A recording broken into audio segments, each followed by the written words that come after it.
What's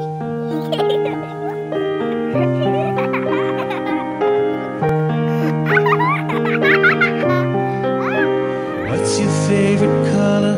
Who's your favorite author? I don't even know you. I am your father. I didn't get the chance to welcome you to this world. I feel all the pain, I carry all the shame. There was nothing I could do to get you through this. It kills me inside to think of what could have had their children taken. Okay, and so when it comes to parents, the bar is very high. The state just has to decide it's in the best interest of the child. And people say, oh, we're not the same as the UK, but if you just start going online, looking at forced adoption in the UK, you will see there are even children being taken because in daycare they're spotted as being very musical and the family's poor. This is one example. The family was poor and couldn't afford music lessons, so it was considered in the best interest of the child that the child be given to a wealthier, be adopted out, forcibly adopted out to a wealthy family that could give the child music lessons. And I mean, that's just one of many, many incredible stories that are now coming out. And the reason they come out, the reason we don't know what's going on in the in-camera courts, is because the parents won't talk, because if they do, they're in contempt, and they'll lose hours to see their child, or they may never get their child. They always live in hope of getting their child back. But the reality in the UK, the reason it's coming out, is because with forced adoption, once you adopt that child, the parent has nothing else to lose. They don't care if they're locked up, they're going to tell the world. So this is now finally coming out, what's been happening in their courts, and it's not much difference in here. The difference is we don't have forced adoption, and this is what this will bring in, is forced adoption. And it's right there. It says the voluntary adoption and adoption of any child, such as, and it has the adoption of any child determined by the state for whatever period of time, but this all means whatever the Oireachtas decides. Now, right now, there's an adoption law that talks about 3 years and things, but what happened in the UK is they said, no, people want babies. So they've begun to target babies even before they're born for adoption. And this mother who had her baby taken at 7 months was told, at 7 weeks, was told at 7 months in the antenatal clinic, we're taking your child. This is in Ireland, in Munster. Okay, so let's not say it won't happen.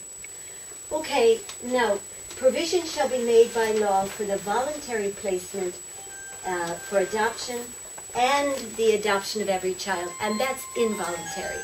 And the constitutional lawyer who looked at this, his expertise is the Constitution and the Constitution Irish. And in the Irish, he just said it's very interesting. He thinks a voluntary adoption is there, because we already have voluntary adoption. But he thinks it's there mostly to put people off the trail, that they're also talking about involuntary and the adoption of any child. Okay? And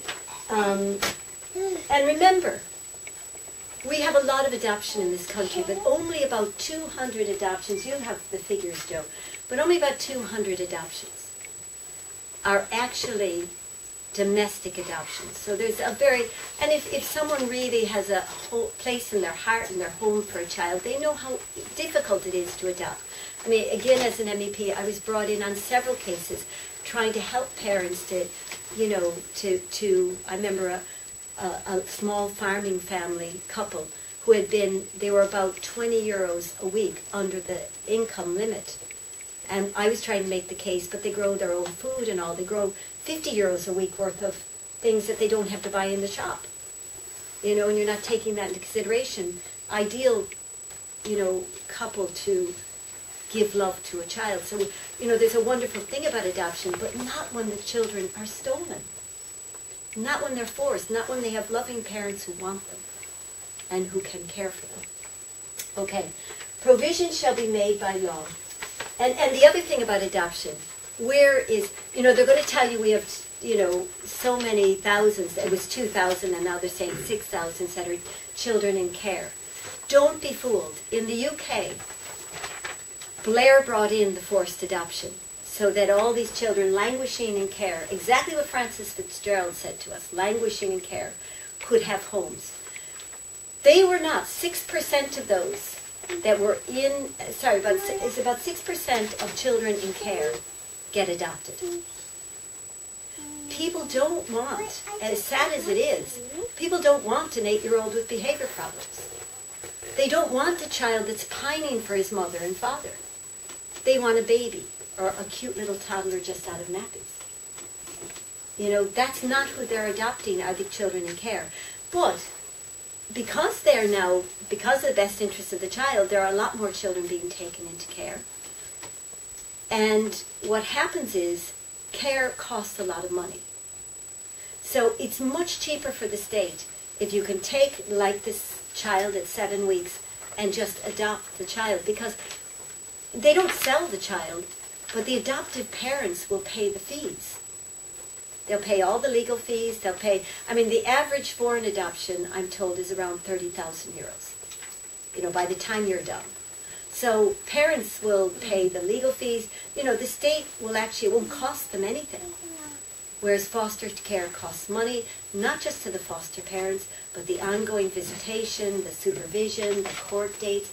Once you adopt, they're gone. Bye, parents, you're gone. So they don't have to worry about any of that. They're completely out of the child's life. Okay, so again, that was 3. Then 4, and here we go again. Provision shall be made by law that in the resolution of all proceedings, and here is the absolute scam, right? So when they're doing all proceedings where children are involved, first of all, any proceeding brought by the state, right? Like that mother of the 7-week-old. The state brought that, so that the best interest of the child will be paramount. Of course, who decides the best interest of the child? The state. Okay? But look at number 2, the second one. But also in cases, court cases, for adoption, guardianship, custody, and access. In other words, all cases not against the state. So all cases that parents are involved in, all cases against parents, the best interest of the child is paramount. In other words, the state decides it. But there's no way that we can take the state to court for neglect and say you've neglected the best interest of the child. It's all one way. So they have totally gotten themselves off the hook. You know, everybody kept saying, why are you spending millions fighting parents like me? And the O'Conacons and O'Donohues and all of these. So they've solved their problem. There'll be no more fighting parents because parents won't have any way to take the state for neglect of their duty. It's wonderful. I mean, this is a dream come true for the state.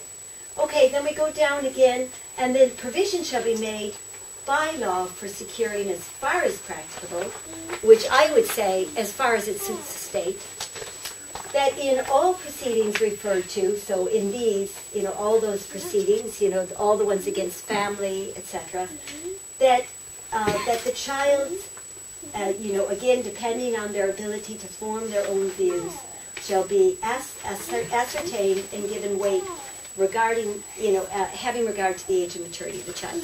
Okay, this is straight out of the UN Convention.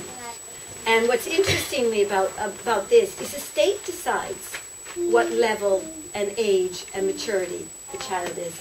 And I'll tell you one story about this. So the state decides whether or not they feel that child, you know, should have a voice in the proceedings, etc. But one mother told me that her son who was in foster care, and this is a mother who had a drink problem, went into rehab, she had not